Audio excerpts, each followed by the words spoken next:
Hey guys, how you doing? Welcome back to the Kingdom Discovery channel. We are literally on the final day of the Momentum Challenge. And guys, we have a special guest with us who's really got amazing stuff to talk about to us today. Okay, so his name is Rector. He's an amazing crypto expert. And guys, he's going to be talking to us about Ripple and the crypto market and what's really going on.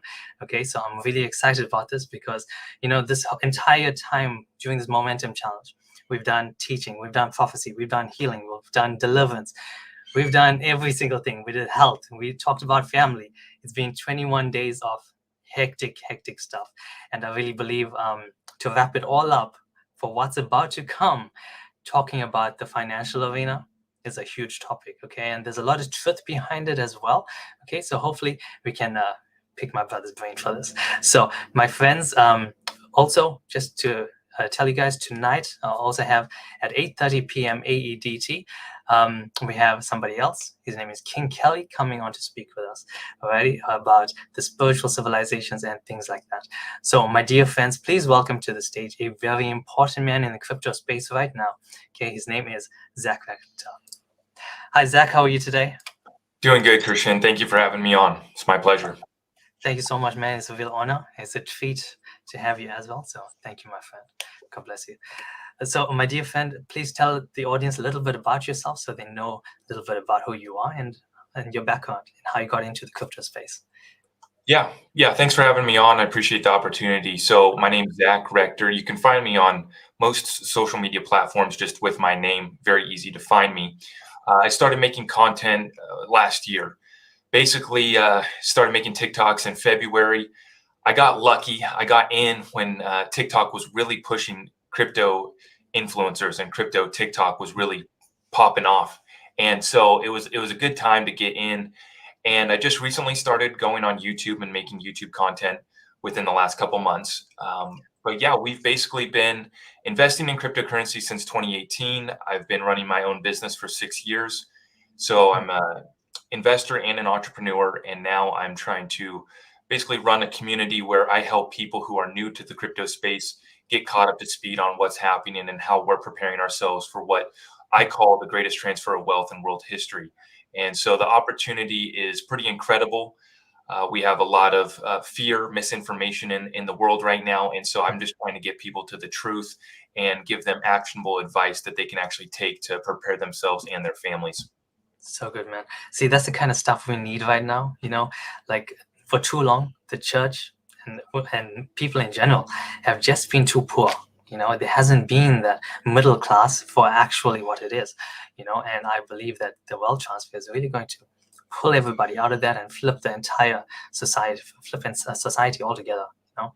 So I really believe in what you're doing and really take my hat off to you for doing what you're doing. So thank you, man. So man, tell us a little bit about why you believe cryptocurrency right now is about to really blow up, especially Ripple. Yeah. Well, we know this is now a digital world, right? We're doing this interview right here digitally over the internet. And what we have here is an internet of value. And that's where the real opportunity is. So we have NFTs, we have the metaverse, it's cryptocurrencies, right? We have all of this happening and it's connected through an internet of value. And now I have chosen to invest into protocols, or what would be called cryptocurrencies, that are actually the infrastructure that's going to run that internet of value, right? So that's our main focus in what we're doing over here is we're looking at what protocols actually have massive amounts of utility and not just opportunities for average people like us that want to trade our NFTs, you know, pictures of NFTs, although that's a big market. What we talk about is utility plays that are going to run. The easy one to bring up is the SWIFT network. We talk about this often when we talk about XRP. Basically, you have a network of 11,000 banks and financial institutions that move $5 trillion daily. So it's not just a store of value that you have in Bitcoin.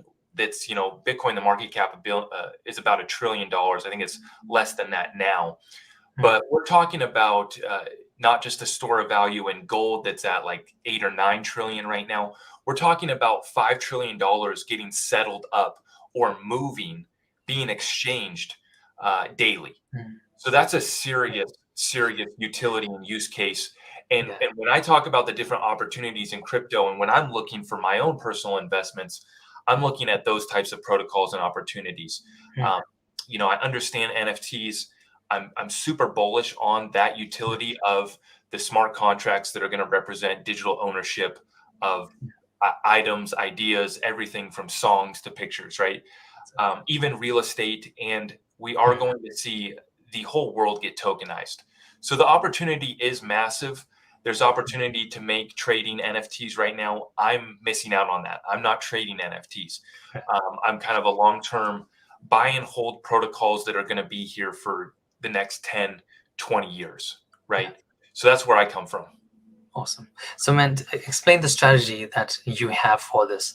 As soon as the crypto market rises and things like that, what exactly will you be doing to make sure you are able to sustain that and invest it correctly again? Right. So we're looking at legitimate DeFi platforms. DeFi is the new big thing, right? But it's the biggest threat. It's one of the bigger threats really to the institutions in the legacy financial system, because they're not offering you any interest for your money that you keep in your savings account at the bank, right?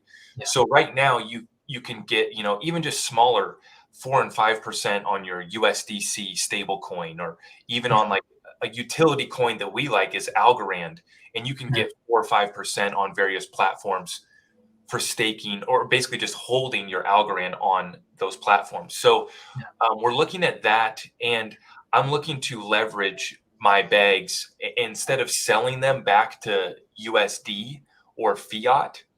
I'm going to look to stake them on platforms that'll give me a return, and then also taking out loans to expand the assets that I can purchase and acquire, while still holding my XRP, my Algorand, my XLM, just to name a few utility coins that we do like. I don't make any recommendations, and I'm not a financial advisor, but I'm showing people what I'm doing, providing complete transparency and letting them know what our strategy is and how we're implementing and executing. Awesome. It's like you have tons of terminology that the audience may not really completely understand, right? So just explain really fast about the utilities and why that's such a big thing for the metaverse and things like that. Right. So let's compare, like, basically, to make it simple, I'm investing in the actual infrastructure, the roads and the highways that are going to connect the different cities. So example would be a cryptocurrency is one city, and the next guy along is going to tell you, well, we got the best cryptocurrency, and that's another city. I'm investing in the protocols that tie it all together, the highways and infrastructure. And then you have what I would call slower payment rails like Bitcoin, right? So that would be compared to a train, right? Or maybe even slower. The Bitcoin network can be pretty slow at times, where you would have basically connecting by jet, private jet would be your XRP, your Stellar, right? Just for a simple comparison. So I think that a lot of people are investing into cryptocurrencies, and if you get in early, you can find an opportunity, and that crypto is going to give you a return, and that's great. This investment strategy that we're doing is really the long-term investment strategy. So right now, because XRP specifically is trying to go for a market that's so important to the legacy financial system, it's being suppressed, it's being held up. We're waiting for regulations and clarity. And not to get too deep into XRP yet, right? But obviously, with the settlement kind of stalling it up, what we're seeing is the adoption by those financial institutions is not happening yet, because they don't have clarity with the regulations. But once this money comes, we're positioned and ready to handle what we call in the XRP community all the money, right? And it's just all of the money, and we're talking about that internet of value that I referred to earlier. So that's the difference between investing in XRP and investing in any other handful of cryptos that a lot of people are tossing out right now. So, man, just tell us a little bit about the lawsuit. Like, what do you know exactly is going on right now? And what do you see coming exactly? Do you see them actually pushing it longer, or do you see it actually ending soon? Well, so since February, I've been shouting from that mountaintop that your time is running out to acquire this asset, because Yeah, me too. once this lawsuit is done, this thing's going to be set free and the utility starts to kick in. And that's big money coming into the XRP ledger. Obviously, we're still suppressed and held up here in now approaching February of 2022. And this case just keeps on getting pushed back further and further. But I like to say that the farther along this case goes, the more the SEC is going to get exposed for what it did with the Ethereum free pass and basically setting up a monopoly in the cryptocurrency space up to this point. And just to give your viewers a background of what that is, what happened is basically in 2018, the SEC came out with Bill Hinman's speech, the famous Ethereum free pass speech that we call. And what they did is basically they said that Bitcoin and Ethereum, as they stand today, are not securities. So they gave the green light for Bitcoin and Ethereum and haven't really given any clarity for the rest of the space. So what happened after that was you had all of these projects that were built on top of basically ERC20 tokens that were built on top of Ethereum. And then it also gave Bitcoin, obviously, having that first mover's advantage, and then the green light that allowed institutions and hedge funds to start to allocate, and corporations like Tesla, right, start to allocate some money there, because it has functioned as somewhat of a store of value, and the returns have been pretty well up to this point. But basically, that gets you caught up to where we're at today, where we're waiting for regulations to come. We're seeing just within the last week, it's really picked up because we have rumors that Biden in the White House is going to pass an executive order in regards to cryptocurrency. Right. We are having our Congress starting to have debates about cryptocurrency. It was in the news last week that Russia wanted to ban all of cryptos, and then they flip-flop now this week, and Putin's kind of a fan of it. So we see this flip-flop back and forth, and it has the whole space in limbo and kind of in this gray area. So to relate it back to our strategy, we're investing into protocols that I believe are going to pass through regulations. That like with Algorand, I dropped a video recently explaining the difference between the ICO, which for people that don't know, that's the initial coin offering, similar to an IPO that a stock offering would be. Algorand did a different type of ICO from Ethereum that was much more legit. Just to summarize, basically, Algorand, their ICO was much more legit, and they didn't even let American US citizens invest in it. So basically, they kept it without of the jurisdiction of the SEC. Wow. So that was kind of a long way of explaining, getting us caught up to speed where we're at with the lawsuit, why XRP has been targeted. I've already alluded to that, because they're looking to solve problems that are valued in the trillions, hundreds of trillions of dollars. That's right. Massive problems and massive amount of utility. So that's why the SEC has kind of held this up. I call it the most staged lawsuit in the history of the SEC, because Ripple has been trying to work with the regulators for years. They have an office in DC. They've been trying to work and get the banks and the financial institutions to come along. Unlike with Bitcoin, that's like down with the banks, we're going to take down and replace the US dollar. Ripple, in the use case of XRP, is only increased when we get a central bank digital currency from America. So if the Fed launches a CBDC, and we're seeing the rest of the countries across the world launch their CBDCs, the utility of XRP only increases, because XRP is going to function as that bridge asset between the two countries. So the countries don't even have to trust each other. They can just use the XRP ledger, and it's going to settle that transaction in 3 seconds. That's so interesting, man. So what do you see exactly in terms of the regulations? What could be imposed upon the people in terms of things like tax and the whole shebang? Well, I think that's the best case scenario for the crypto space, is that they let 90% of this space did ICOs, which Gary Gensler, the head of the SEC, is telling us all of them that he's looked at were unregistered securities offerings. So that means they're under the scope of the SEC, and it's just a matter of which projects the SEC is going to go after first. What we're waiting for, though, is for Congress to pass clarity on a nationwide level. But something that I've also brought up recently is the fact that we have states now that are trying to pass individual bills. So it's really a country by country basis. And in America, it's a state by state basis as well. Hmm. So it really, it's a complex discussion, but we're speculating. And my speculations lead me to believe that 90% of this space will not last. They will go away in one way or another. Right. Not that all, not that 90% of this space is Ponzi schemes. That's not true. But a lot of this space is not solving real world problems. Yeah. Right. So that's where I think that between once we do get regulations, once we do get clarity, I don't know if the SEC is going to go back on these people or if they're going to say, hey, here's how you can come into compliance with our laws and regulations. Or if they're going to just try to bring the hammer down on a lot of them and try to get basically a money grab, try to go after them, which just to summarize what I think is going to happen with the Ripple versus SEC lawsuit, XRP already has clarity as a virtual currency in a previous lawsuit with FinCEN, which it's hard to keep up with all these government agencies that can come after and regulate this space. But what you had was FinCEN already sued Ripple for the bank, basically laws and regulations in regards to the Bank Secrecy Act.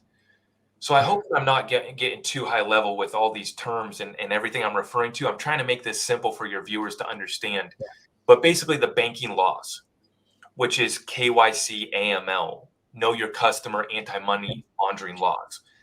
So Ripple already settled up with that arm of the government. So the only thing that's really up for debate now is, did Ripple sell any XRP as a security before it came into the state that it is now, which is most definitely a decentralized, permissionless blockchain. Anyone can build on top of it. Anyone can use it. And so I do think that the only thing that could potentially happen would be a slap on the wrist fine for Ripple. And a slap on the wrist fine for them might be $10-20 million. But Ripple can afford that because they just gave us their Q4 report and they're sitting on $1 billion worth of cash right now. So Ripple's in its best financial standing that it's been in. So they're doing just fine. They can hand over $20 million to the SEC. They've stated that they're willing to settle with the SEC as long as they get clarity for XRP. I just really would like to know, it's like, you talk a lot about Ripple, right? In terms of the other currencies as well, do you see those being a competitor to Ripple at all right now? Or is Ripple just really the one that's going to fly past everything? Yeah. I mean, obviously people would say that I'm biased, but but you have to look at the partnerships that Ripple is developing. It's basically like purely banks and financial institutions and large money transfer companies. So what they're doing is it's back end. So you're going to have currencies like XLM. I always like to make this comparison because people think that XLM is a competitor to XRP. Really, XLM is designed for front end retail transactions, where XRP is designed for wholesale payments. So it's the difference between retail and wholesale. And basically, to get specific, the dollar amounts is SWIFT does $5 trillion daily. The clearinghouse in America, just in America alone, does $2 trillion daily. And that's in between banks. And that's basically what the use case is for XRP. Where you have XLM kind of focused on is retail transfers. And that's going to be similar to the FedNow payment service that the Federal Reserve is about to launch. I think they're launching that this year. But basically, that is for payments that are less than $20,000. So that's me sending you money, similar to PayPal. So a lot of these other cryptos, they're on like a PayPal level, where XRP is on a back-end wholesale payments settling between the banks. And so that's why it's such a bigger opportunity, because they're going after such a larger market. They're trying to provide liquidity in the trillions of dollars daily versus similar networks that do much less. So, well, I would really like to jump on a few questions that's coming through at the moment. Yeah. Right. But just before I do that, can you just tell me exactly what do you see coming for this year specifically and next year as well? Because we was talking just before this about the Shemitah year and the Jubilee and things like that. So, yeah, just from what you know, can you explain what do you see coming? Yeah, so I just really learned about this a few months ago, which for Mhm. those who don't know, this is a Shemitah year, and it's part of the 7-year cycle in the Jewish religion. And so every 7 years, what we've seen in the market, by the grace of God, or however it works out, every 7 years we usually have a pullback. And the idea was originally, not to get too far into it, but basically you would take a year off and you would let your field grow, basically re-nourish, right? So you would take a year off of planting and harvesting. That's where the tradition goes and what it's about. Now it seems to be tied more to the stock market, the equity markets, and our global financial system. And so I really just learned about it a few years ago in September, around Rosh Hashanah, which is the Jewish New Year. So that's the timeline, is from September of 2021 to September of 2022, is Yeah. that Shemitah year, or Jubilee year is another name for it. And this is why we expect a great, you know, people want to call it the Great Reset. People want to call it a collapse. We're going to have a restructuring. We're going to have a market pullback. And Yeah. we can match this up with what the Federal Reserve is telling us they're going to do. So the Federal Reserve controls the monetary policy of this country, and Mhm. really affects the whole market and economy from the top down. And so if we have that in the back of our minds, and then we start to look and see, well, why is the Federal Reserve deciding to raise interest rates 3 or 4 times this year, and they're going to quit and end the tapering program, which was basically injecting money into the system? Yeah. So they're going to pull all that back and end that this year. So we match up that understanding of kind of the times that we're in Yeah. with what they're about to implement and what they're telling us. Now, whether or not they actually go through and follow up on their word, they're known to really not stick to what they tell us they're going to do. But we have to just take them at their word and position ourselves accordingly. So, really cool, man. So, guys, make sure you check out at least Leviticus 25. So that's where he talks about the Shemitah and the Jubilee that my brother's talking about. And yeah, so really, guys, you got to position yourself, and do it for the long run. So I just want to jump on the questions really quickly, okay? So okay, we've got here. How much XRP does one need to own to become a millionaire after they are settled with the SEC? So that's the most common question that I get, right? How much XRP do I need? People will comment, is 10,000 XRP enough? Yeah. And it's a subjective question and answer, because what you have is someone could have 50,000 XRP, but if they don't hold it till we're at the much higher prices that we talk about, well, then they're going to miss out on the opportunity. Yes. So I never answer that question, because, well, that's how I answer that question, is I just say, do you know what you hold? How big do you think that this thing will get? And so, yes, but to answer it, 2000 XRP puts you in the top 10% of XRP holders, which is pretty incredible that it only Mm. takes 2000. And at today's market price of 63 cents or wherever we're at, for less than $2,000, you can get into the top 10% of bag holders. Yeah. So, is that enough to secure generational wealth? No, I don't think so. Mm. But, it's better than having none. Now, personally, I've been holding XRP since 2019. So I acquired most of my bag under 30 cents, which is obviously a lot more attractive than where we're at right now. But I still Mm. tell people that I think it's a good opportunity. Now, I will say this, just immediately after a lawsuit, I am expecting XRP to move to a double-digit price, excuse me, very quickly. And I do think that within a year, XRP will be at $100 after the settlement's over. I don't know when the settlement's going to end, though, right? It could end this next month, or they could drag it out another year. But as soon as it's over, you're going to start to see institutional money really come in, and Yeah. what we call them flipping the switch, because they're going to start to use XRP once they have that clarity. And within a year, I expect XRP to be at $100. So Yeah. however rich you're trying to get, it's just a matter of you doing the calculations on your calculator, right? If you have 3,000 XRP and it goes to $10, I mean, you can do the math, right? Is that enough for generational wealth? No, but it's enough to change your life. And so what we do is we have strategies that are going to take us past that point, right? Because it's one thing to just acquire your XRP or to get rich or to make a little bit of money off of any crypto investment. What you've seen a lot of kids have made, 6 figures or even 7 figures selling some NFTs. And that's great, but you're gonna spend that as quickly as you made it if you don't have serious investment strategies to carry you forward once you actually come into that money. Yeah, that's so good, man. So what do you see like beyond that, beyond a year or two?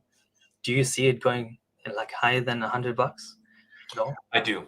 Yeah. I talk about 3, 4, and 5 digits, and Wow. that's into the thousands and into the Why do you 10,000. believe that though? What tells you that it's going to be that high? Okay, well, the markets that XRP can be used in and Ripple is targeting Yeah. are worth hundreds of trillions of dollars, and um, you only have 100 billion XRP, and you only have 47 billion that's in circulation. And what we just saw was, I don't know if you guys are familiar, but there was a huge airdrop that just occurred with the Sologenic token, where Sologenic got airdropped to XRP holders. They built they basically built their coin on top of the XRP ledger and have it tied in. They just did an NFT marketplace on the XRP ledger. So I'm super excited about that. Yeah.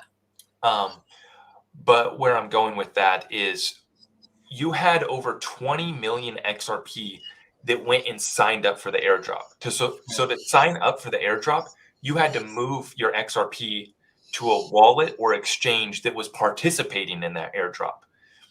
Now, the point of that is you have over 20 million XRP, which is nearly half the supply that is in the hands of regular people like me and you, who are just holding our XRP.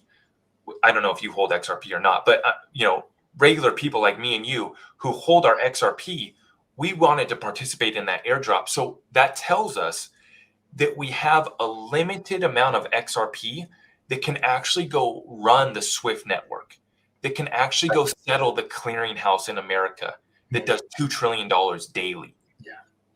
So when you do the equation, when you're trying to figure out how high XRP could go, people mistakenly use 100 billion XRP, or they mistakenly use the total circulating supply of 47 billion XRP. Yeah. You really need to use like probably 5 or 10 billion XRP or even less, because you have over half the circulating supply in the hands of regular people like me and you who aren't going to give up our XRP until it gets to a higher price. So basically, when people do the market cap calculations and they try to figure out, well, how could XRP be worth the market cap of Apple, Tesla, and Google all combined? Well, it's because you're comparing apples to oranges. You're not comparing this. This isn't a stock in a company. If you want to talk about the price of Ripple, the company Ripple, and the stock of that company, that would be an effective comparison. But you're talking about a whole payment network, a whole liquidity system.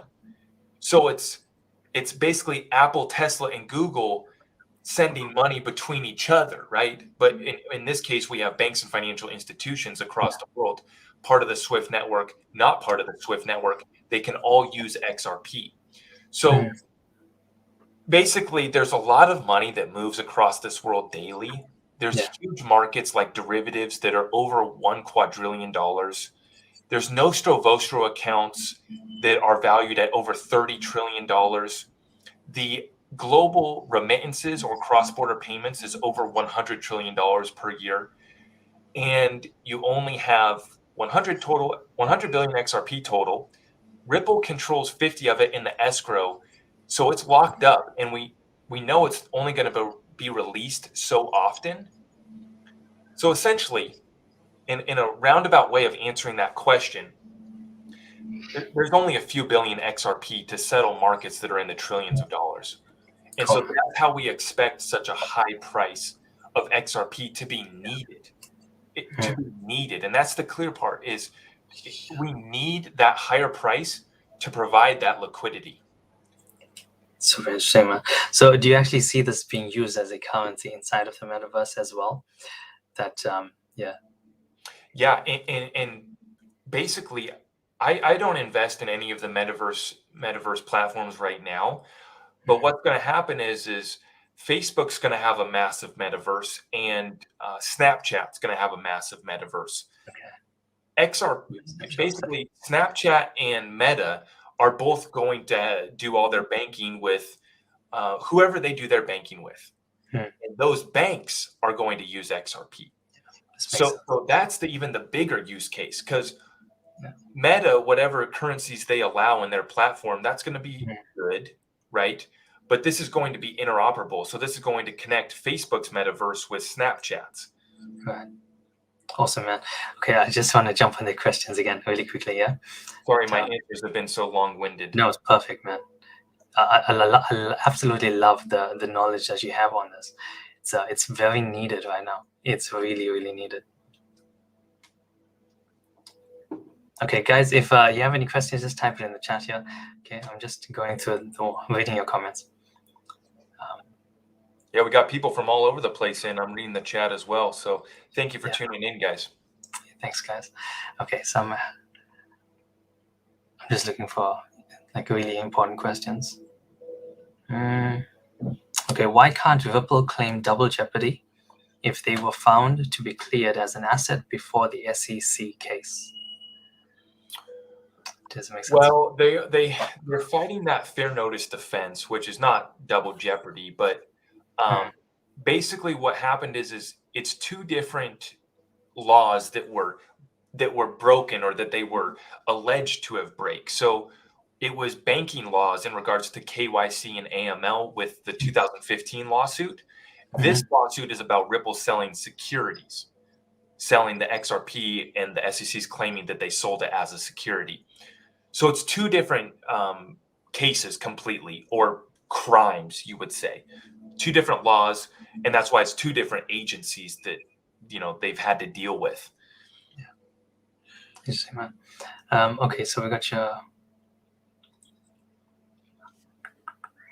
Okay, how to buy XRP when Visa, etc., are banned by my banks in the Caribbean to buy on trading platforms. Okay, so for those that are not in America and things like that, do you see another way for them to buy Ripple, or are they just completely unable to get that?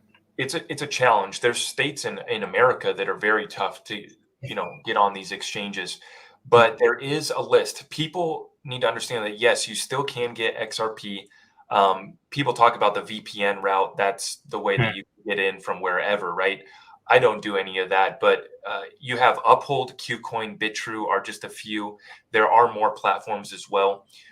So you just have to research and look it up, and you'll be able to find platforms in your jurisdiction, or if you have to, take other alternative routes, there is a way. If there's a will, there's a way. Always. Okay, we got you, Kian. Should we take profit on the way up and buy back when it drops? So I'm comfortable enough to share my exit strategy for XRP with your audience, and it's very simple. I'm expecting kind of a pump in or around this case being settled up. It doesn't even necessarily have to be settled up, but it could move up to a new all-time high just based off the hype and FOMO that Ripple might win the lawsuit. That could get a lot of money coming into XRP, right? Just off that hype and FOMO alone. And I thought that was going to happen in January, but a week before discovery ended, they pushed back discovery another month. So we'll see what happens here in February. But regardless, even if we have to wait till the settlement actually occurs, I expect a pump basically to $7 to $13 right away.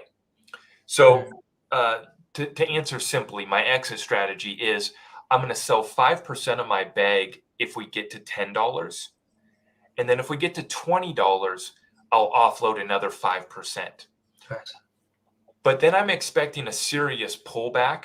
And I've been warning my audience about this for a while, is that we could pump to $7 to $13, but then have a 50 to 90% pullback during a bear market. So Right. as has happened in the past, we have these coins, and some of these coins actually have already dropped 50 to 90% from their highs last year.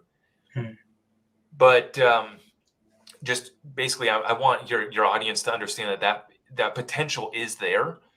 I'm only going to play or sell off and try to buy back 5% of my bag because I'm worried about being able to get my XRP again after a lawsuit. If they deem it to only be available for accredited investors or for bank and financial institutions, or there's a buyback theory as well that the Federal Reserve might buy back our XRP. Basically, it's so valuable in my eyes that I don't want to play with more than 10% of my bag. So to summarize, I will sell 5% of my bag when we reach $10 and another 5% if we reach out $20 to $30. But 90% of my bag, I'm going to hold forever is really my plan.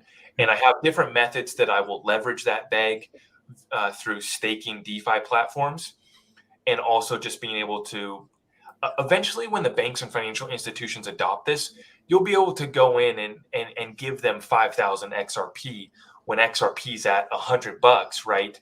And you'll be able to collateralize that against another loan that you may want to use for, say, buying an investment property or expanding your business or buying a business, which is a glimpse, a little peek into some of the other investment strategies that we're planning on executing going forward. Awesome, man. Awesome. Okay, so let's go for one more. So what I'm hearing is that we will have some hard times until September for those of us that are fully invested, and then we will start to see God start to work.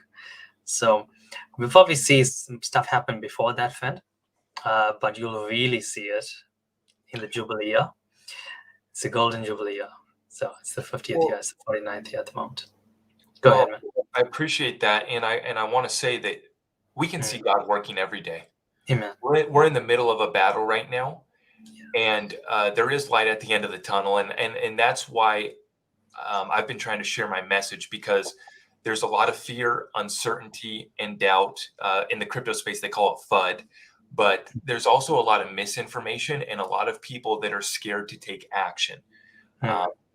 Although we do face downright evil forces through and through.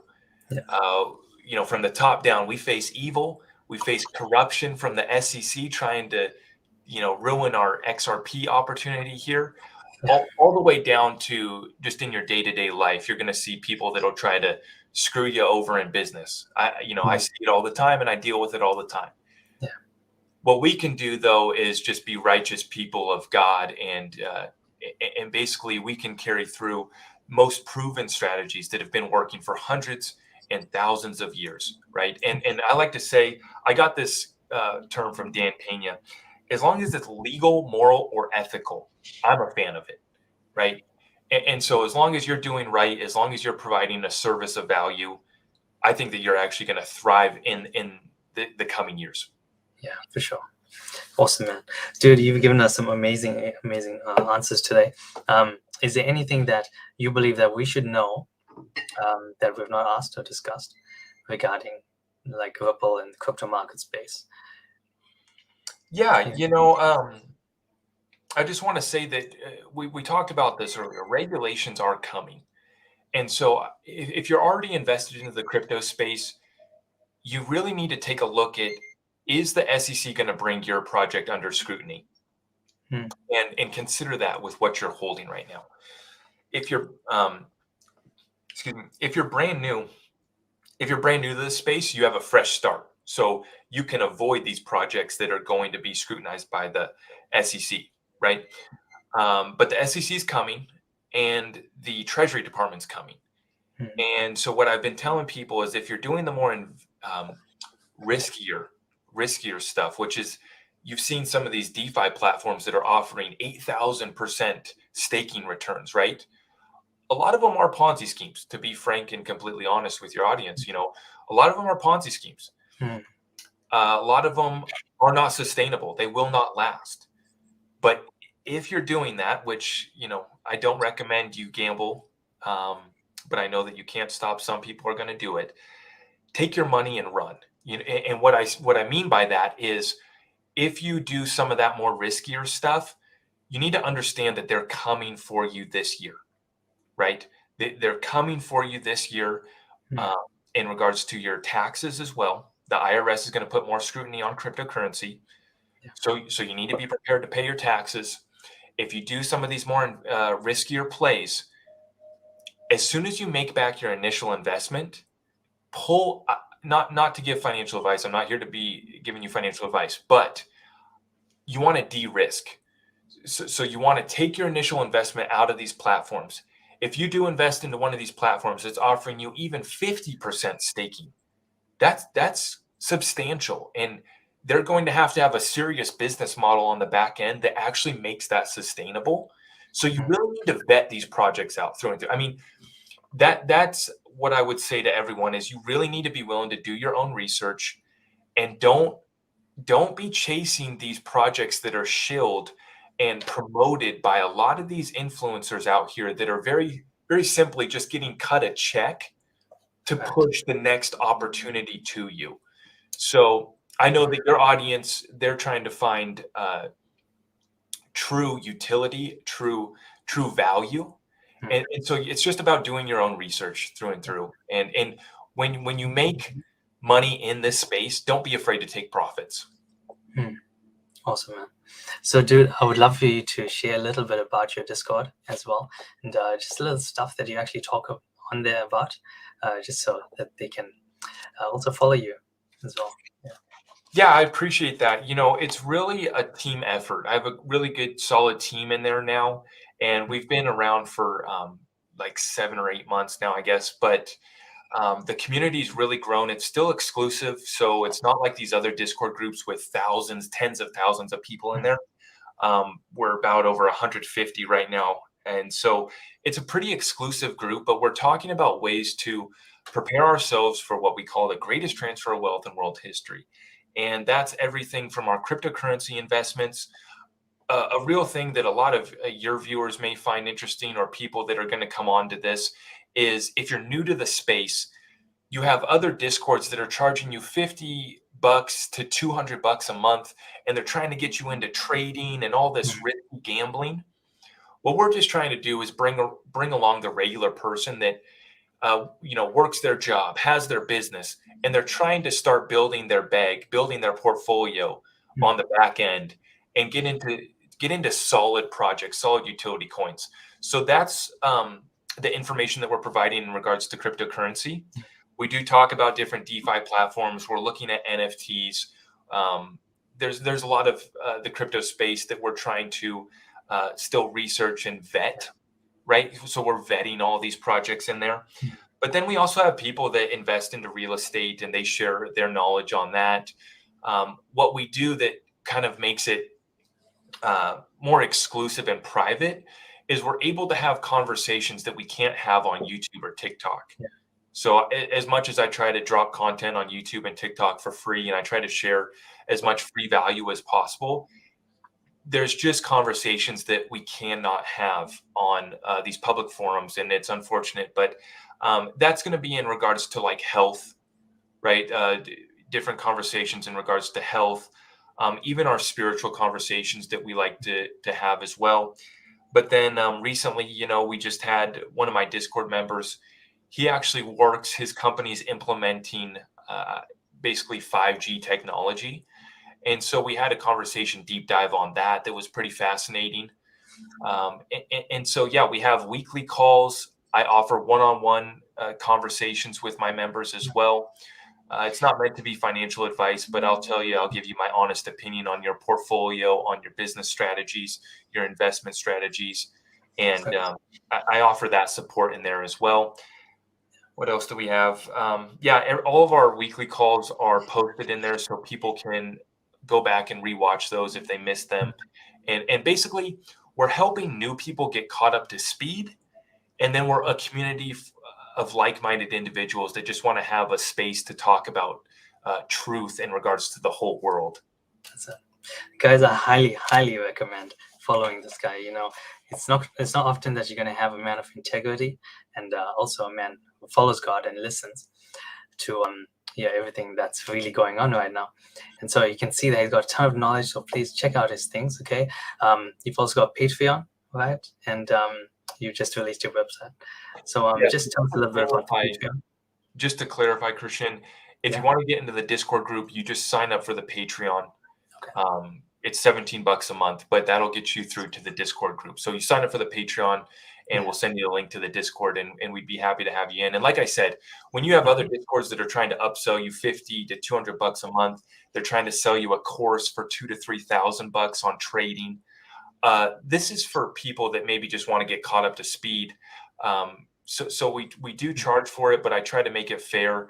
And really, we're going to save you a lot of time and money. Whereas, like, for me, it took me a full year to really understand what was going on, and I lost a lot of money doing so. So, yeah. Guys, that's like a steal.